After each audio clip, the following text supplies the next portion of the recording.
Parker Schnabel est confronté à ce qui ressemble à un désastre qui mettrait fin à sa saison. Toute son exploitation était en jeu, et pour la sauver, il s'est tourné vers l'un des endroits les plus célèbres du Yukon, un puits de mine effondré si dangereux qu'il était considéré comme strictement interdit d'accès. Ce qu'il a fait ensuite n'était pas seulement une chasse à l'or. Il s'agissait de résoudre un mystère. En utilisant une technologie de pointe pour sonder le sol gelé, l'équipe de Parker a découvert quelque chose qui avait été perdu dans le temps. Non seulement cela leur a permis de dépasser leur objectif de 5000 onces, non seulement cela a pulvérisé leur objectif de 7000 onces, mais à la fin de la saison, le total s'élevait à un étonnant 7381,1 onces.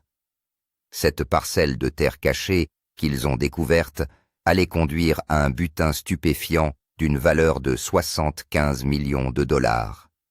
Mais ce qu'ils ont trouvé en chemin a tout changé. Le prix intouchable du Yukon. Pour la plupart des mineurs, le danger est une constante. Ces personnes apprivoisent des machines de la taille d'une maison, creusent dans des paysages gelés et jouent tout pour avoir la chance de trouver le bon filon. Mais certains endroits vont au-delà du danger ordinaire. Ils véhiculent des légendes, des histoires d'échecs, d'effondrements et de pertes qui perdurent jusqu'à ce qu'elles fassent partie de la terre elle-même. Le Widow's Cut était exactement cela. Un puits si infâme, si instable que personne de sensé n'essaierait de l'exploiter. Des générations de mineurs l'ont évité, et pour cause. Les avertissements n'étaient pas de simples superstitions murmurées autour d'un feu de camp, les risques étaient réels, immédiats et potentiellement mortels. L'ensemble de la coupe était entouré d'un profond pergélisol.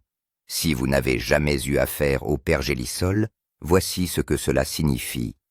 Il ne s'agit pas simplement de terre gelée. Il s'agit de terre de gravier et de glace fusionnée en un matériau aussi dur que du béton figé depuis des milliers d'années. Si vous essayez de creuser dans le pergélisol, vous ne ferez pas que déplacer de la terre, vous briserez une ancienne forteresse gelée. Et avec cela, une menace constante des plaques de plusieurs tonnes de sol glacé peuvent se détacher sans avertissement et s'effondrer dans n'importe quel puits situé en dessous. Il suffisait qu'une pelleteuse vibre au mauvais moment pour que des tonnes de roches gelées s'abattent sur les personnes à l'intérieur. Des carrières se sont terminées ainsi. Des vies se sont terminées de cette façon. Mais si l'effondrement des murs ne suffisait pas à éloigner les mineurs, un autre danger les guettait, les inondations. Le pergélisol lui-même était la seule colle qui maintenait le sol instable. Une simple hausse de température, un peu de chaleur provenant d'un équipement lourd, ou la libération d'une source souterraine, peuvent faire fondre cette colle instantanément. En quelques secondes, un mur solide peut se liquéfier en une rivière de boue déchaînée. Des millions de dollars d'équipement peuvent être perdus, et pire encore, des hommes peuvent être piégés ou noyés. Avec de tels risques, personne n'aurait reproché à Parker et à son équipe d'avoir renoncé. Certes, les légendes promettaient des richesses inouïes, enfouies dans les profondeurs du Widow's Cut. Mais à quoi sert un trésor si le prix à payer est votre vie, votre équipe et l'exploitation de toute votre saison? Mais ce n'est pas ainsi que Parker Schnabel pense. Là où d'autres voient un risque, il voit un défi. Là où d'autres font marche arrière, il va de l'avant. Pour Parker, le Widow's Cut n'était pas une simple revendication dangereuse. C'était une montagne à escalader, un problème, à résoudre, une bataille qu'il refusait de fuir. J'ai commencé ma vie ici, et mon objectif est de voir s'il n'y a pas un bien meilleur terrain que nous pourrions exploiter. La pression est déjà très forte. Alors que l'hiver brutal du Yukon frappait les champs aurifères, l'équipe sentait les murs se refermer. Les équipements tombaient en panne, et la logistique pour obtenir des pièces détachées était un cauchemar. Ils devaient constamment lutter contre le gel des canalisations. Le temps jouait contre eux, et ils avaient désespérément besoin de températures supérieures à 35 degrés Fahrenheit pendant au moins 4 heures par jour pour avoir une chance de progresser.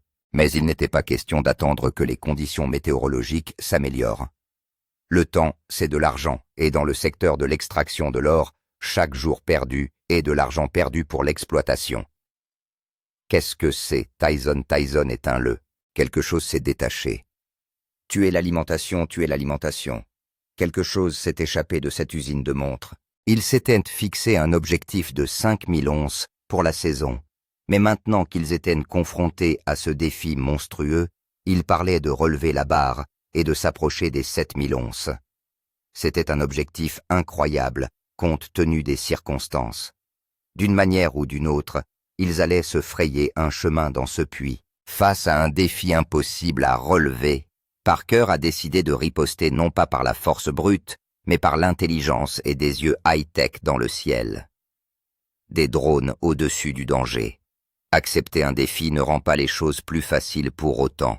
Qu'est-ce qui pourrait le faire? La technologie moderne.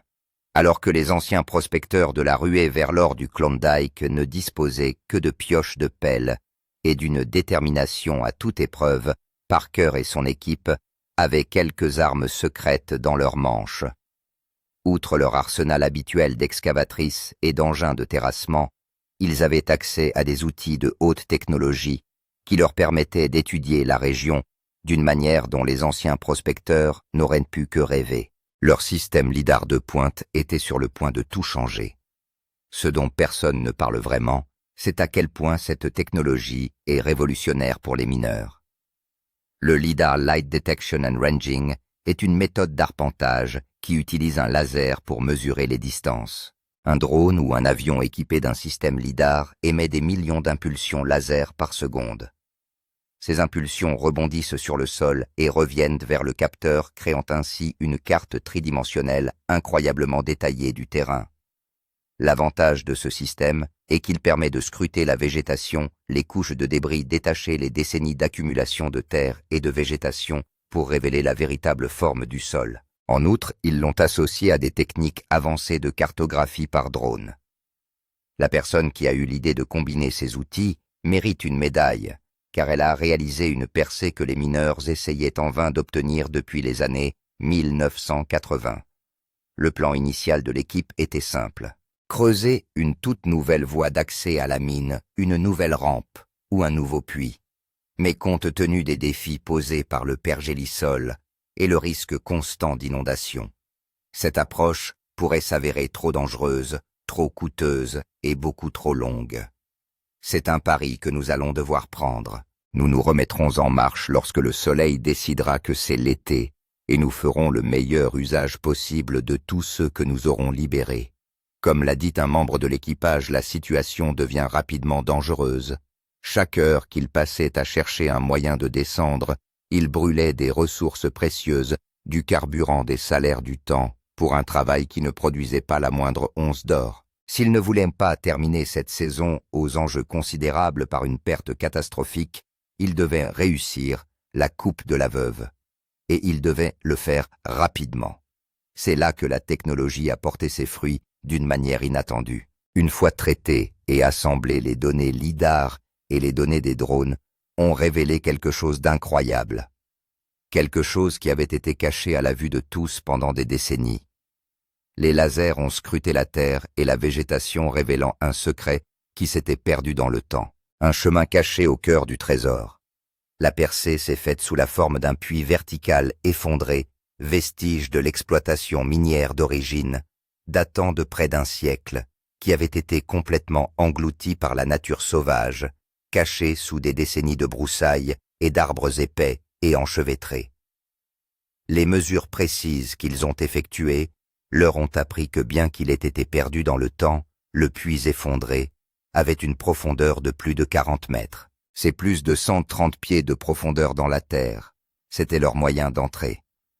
Après un examen minutieux, l'équipe s'est rendue compte que sa meilleure et peut-être sa seule chance était de stabiliser ce puits effondré et de l'utiliser comme point d'entrée. Nous sommes dans une situation où il y a un travail terminal et des attentes irréalistes de la part d'un patron qui aime avoir des attentes irréalistes. La perspective était terrifiante, mais grâce à des poutres d'acier renforcées et à l'équipe d'experts de Parker, ils ont pu créer un passage suffisamment sûr pour descendre dans l'obscurité au cœur de la mine autrefois inaccessible. Vous pouvez imaginer le changement d'énergie qui s'est opéré au sein de l'équipe. Après des semaines de frustration face à un problème impossible, ils disposaient désormais d'un chemin direct vers l'or dont ils rêvaient. L'impossible était soudain devenu possible, mais ce qu'ils allaient trouver au fond était absolument époustouflant. 3 jours pour 10 millions. Il ne leur a pas fallu longtemps pour se frayer un chemin dans le puits nouvellement sécurisé. Ce qu'ils ont trouvé au fond est digne d'une légende. Ils avaient percé un filon d'or intact riche en quartz qui pouvait donner à toute leur saison un coup de pouce de plusieurs millions de dollars. Le filon était si pur, si vierge, que le géologue de Parker sur place a décrit le gisement comme le plus propre et le plus riche qu'il ait jamais vu dans toute sa carrière. On pouvait littéralement voir les rubans d'or scintillants enfermés dans le quartz blanc. Une fois que l'équipe a fini d'admirer la découverte scintillante, elle s'est rapidement, presque frénétiquement mise au travail. C'est là que le bas blesse. Ils savaient qu'ils ne pouvaient pas perdre une seule seconde là-bas. Dans le monde compétitif du Klondike, la rumeur d'une découverte incroyable circule rapidement, et ils savaient que d'autres mineurs pourraient tenter de s'emparer de leurs concessions s'ils en avaient devant. Dans cet état d'esprit, l'équipe a travaillé sans relâche jour et nuit. Mike était sur la colline et travaillait sur des tonnes de matériel, chacun se poussant jusqu'à la limite absolue. C'est là que les choses deviennent complètement folles. Cet effort acharné s'est avéré spectaculairement efficace. Il ne leur a fallu qu'un peu plus de 72 heures, soit 3 jours de travail continu et éreintant pour extraire plus de 4000 onces d'or de ce filon incroyablement riche. Laissez-vous convaincre un instant. 4000 onces représentent 275 livres d'or massif. En 3 jours seulement, ils ont extrait plus d'or du sol que la plupart des exploitations minières n'envoient en une saison entière. Un seul nettoyage d'une fraction de la terre arable a rapporté 38,6 onces d'une valeur de 66 000 $. Et ce n'était qu'un petit échantillon. Après avoir extrait tout cet or, ils ont fait le calcul et les chiffres étaient tout simplement stupéfiants. Cette première récolte valait plus de 10 millions de dollars. Cette seule découverte a permis de couvrir tous les coûts d'exploitation comme le diesel, les salaires et le transport pendant la majeure partie de la saison, avec des millions de dollars en plus. C'est un énorme accomplissement, vous savez, et tout le monde ici y a contribué. Je tiens à vous remercier pour les efforts que vous avez déployés. L'ampleur de cette découverte est sans commune mesure avec ce qu'ils avaient connu auparavant, mais l'histoire est encore plus folle. Après un examen minutieux de l'or et de la géologie du filon, ils se sont rendus compte qu'il était beaucoup plus grand et étendu qu'ils ne l'avaient pensé au départ. En fait, après quelques calculs rapides basés sur l'épaisseur et la longueur prévue du filon, l'équipe a estimé qu'il s'étendait en réalité sur 2 kilomètres supplémentaires. Cela représente environ 1,5 km sous terre. C'est là que les chiffres passent de l'énormité à l'incroyable. Après quelques calculs supplémentaires tenant compte de la richesse du filon et de son immense taille, l'équipe est parvenue à une conclusion stupéfiante. Il pourrait potentiellement extraire 75 millions de dollars supplémentaires de ce seul filon d'or.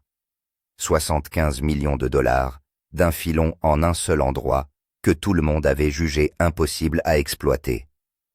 S'ils y parvenaient, cela signifierait que l'équipe n'aurait pas seulement une saison réussie, mais la saison la plus réussie de l'histoire de la ruée vers l'or. Ils n'étaient plus seulement à la poursuite d'un objectif, ils étaient sur le point de réécrire l'histoire, mais le bruit courait déjà. La question des 75 millions de dollars. La nouvelle s'est répandue rapidement, presque trop rapidement. Dès que la nouvelle de l'incroyable découverte d'or de Parker a commencé à circuler, tout le Klondike s'est mis à bourdonner. D'autres mineurs des équipes rivales et même des inspecteurs du gouvernement discutent. Tout le monde voulait le voir savoir ce que Parker avait trouvé. Mais Parker était prêt. Il s'était déjà assuré que la concession était parfaitement légale et bien verrouillée. La terre était à lui et à lui seul. Personne d'autre n'en aurait un morceau, ni maintenant, ni jamais. Dans tout le Yukon, les gens observent, et pas seulement ils parlent. Des chuchotements circulent dans les camps miniers et les villes de ravitaillement. S'agit-il vraiment du plus grand coup d'or du XXIe siècle? Parker vient-il de réécrire les règles du jeu? Il est facile de regarder cela de chez soi et de penser qu'il s'agit simplement d'un moment de chance. Mais soyons réalistes. Les choses sont-elles toujours aussi simples dans un endroit comme le Yukon? On ne peut se demander ce qui n'est pas montré. Les nuits blanches, la pression constante, la peur qu'un seul faux pas puisse tout faire s'écrouler. Il ne s'agissait pas seulement de trouver un pot d'or, mais de libérer une force. Mitch et moi venons d'entamer notre service de nuit pour tenter de maintenir Big Red en vie. Vous savez, on a travaillé toute la journée, on va maintenant travailler toute la nuit. Alors que Parker n'a plus besoin que de 174 onces pour atteindre son objectif de 7000 onces pour la saison, le poids qui pèse sur ses épaules a soudain doublé. Avec plus d'argent et plus d'attention, il y a plus de pression. Tout le monde le regarde maintenant. Pourrait-il mener son équipe à travers la tempête de la célébrité, de l'avidité et des attentes énormes? Ou les choses commenceraient-elles à s'effondrer sous le regard intense? C'est la partie de l'histoire qui n'a pas de réponse simple. Lorsque vous touchez un jackpot aussi important, vous n'attirez pas seulement les applaudissements, vous attirez aussi les problèmes. La jalousie, la rivalité et la dangereuse tentation de prendre des risques encore plus grands peuvent s'en suivre. Une chose est sûre, cette découverte n'affectera pas seulement l'équipage de Parker. Elle pourrait changer tout l'écosystème du Klondike. Les prix des terrains pourraient monter en flèche. D'autres mineurs pourraient affluer dans la région dans l'espoir de trouver leur propre jackpot. C'était comme jeter un rocher dans un lac immobile. Les ondes allaient se propager très loin. Mais Parker n'avait pas peur, il était concentré. C'était le moment auquel il travaillait depuis des années, et il n'allait pas le laisser s'échapper. Il a connu des saisons difficiles, s'est battu contre des pannes d'équipement, des terrains accidentés et un froid glacial. Mais cette fois, c'était différent. C'était l'occasion de devenir quelque chose de plus qu'un simple mineur prospère. C'était l'occasion de devenir une légende. Certains diront que Parker a eu de la chance. D'autres reconnaîtront son instinct. Mais en fin de compte, la combinaison d'une technologie de pointe, d'une détermination inébranlable et du courage de s'attaquer à ce que tout le monde qualifiait d'impossible a porté ses fruits de la manière la plus spectaculaire qui soit. Le roi du Klondike avait fait son choix et le monde entier l'écoutait. Le pari de 75 millions de dollars de Parker Schnabel a porté ses fruits, transformant un piège mortel en un jackpot légendaire dont on parlera pendant des générations. Eh bien, vous nous avez lancé un objectif de 5000 onces. Vous avez réussi. Vous avez lancé un but de 7000 onces. Notre total pour la saison est de 7381,1. L'incroyable succès de Parker n'a-t-il pas simplement créé une cible énorme dans son dos, invitant à un nouveau type de danger? Dites-nous ce que vous en pensez ci-dessous. N'oubliez pas d'aimer et de vous abonner.